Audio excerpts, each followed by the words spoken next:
ഇന്ന് ലാലേട്ടൻ പൊളിച്ചടുക്കിന്ന് തന്നെ വേണം പറയാനായിട്ട്. സിബിനും അതുപോലെ തന്നെ പവർ ടീമും ഒക്കെ സൈഡ് ആയിട്ടുണ്ട്. ഇന്ന് ജാസ്മിനെ നേരെ സിബിൻ കാണിച്ചതിന് പണിഷ്മെന്റ് ആയിട്ട് അടുത്ത ആഴ്ച ഡയറക്ട് നോമിനേഷനിൽ വന്നിട്ടുണ്ട് സിബിൻ. കൂടാതെ സിബിന് ഇനി പവർ ടീം ഭരിക്കാൻ പറ്റില്ല. സിബിന്റെ ഭരണമായിരുന്നു പവർ ടീമിൽ ഉണ്ടായിരുന്നത്, മറ്റുള്ളവർ വാലു ആയിട്ടായിരുന്നു നടന്നുകൊണ്ടിരുന്നത്.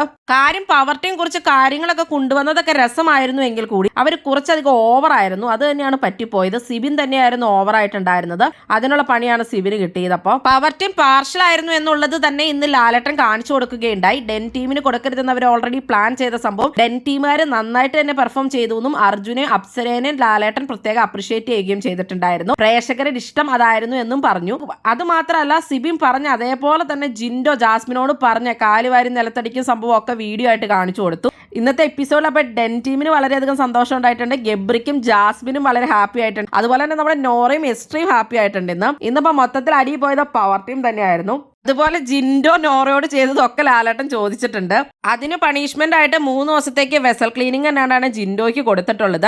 താൻമുണി എവിക്റ്റ് ആയതുകൊണ്ട് പിന്നെ ജിൻഡോ കരച്ചിലായിരുന്നു. പവർ ടീമിന് സിബിനൊക്കെ ഇത് കിട്ടേണ്ടത് അത്യാവശ്യം തന്നെയായിരുന്നു. എല്ലാത്തിലും പാർഷ്വാലിറ്റി ആകുമ്പോൾ ഒരു രസം ഉണ്ടാവില്ല നമുക്ക് ഗെയിം കാണാൻ പോലും. കാരണം അവരെല്ലാത്തിലും അങ്ങനെയായിരുന്നു. എന്ത് ടാസ്ക് വന്നാലും നോമിനേഷൻ വന്നാലും എല്ലാം ഡിസ്കസ് ചെയ്ത് വീട്ടിലുള്ളവരെ മൊത്തം ഡിസ്കഷനിൽ കൊണ്ടുവന്നിട്ട് അത് പ്ലാൻ ചെയ്യുമ്പോൾ ഒരു രസം ഉണ്ടായിരുന്നില്ല കണ്ടിരിക്കാൻ. അവരെല്ലാ കാര്യങ്ങളിലും അങ്ങനെയാണ് ചെയ്തത്. വളരെയധികം പാർഷ്വാലിറ്റി കാണിക്കലായിരുന്നു ഉണ്ടായിരുന്നത്. അതുകൊണ്ട് തന്നെ ഗെയിം ഒരു രസമുണ്ടായിരുന്നില്ല കണ്ടിരിക്കാൻ. നന്നായി പോയി. എന്തായാലും ലാലേട്ടൻ കണക്കിന് കൊടുത്തിട്ടുണ്ട് എല്ലാത്തിനും. എങ്ങനെയുണ്ടായിരുന്നു? നിങ്ങൾക്ക് ഇഷ്ടപ്പെട്ടോ ഇന്നത്തെ എപ്പിസോഡ്? കൂടുതൽ ബിഗ് ബോസ് വീഡിയോകൾക്കും ബിഗ് ബോസിന്റെ ലേറ്റസ്റ്റ് ലൈവ് അപ്ഡേറ്റ്സിനുമായിട്ട് ഈ ചാനൽ സബ്സ്ക്രൈബ് ചെയ്യണേ, സപ്പോർട്ട് ചെയ്യണേ. അടുത്തൊരു വീഡിയോയുമായി ഉടനെ കാണാം.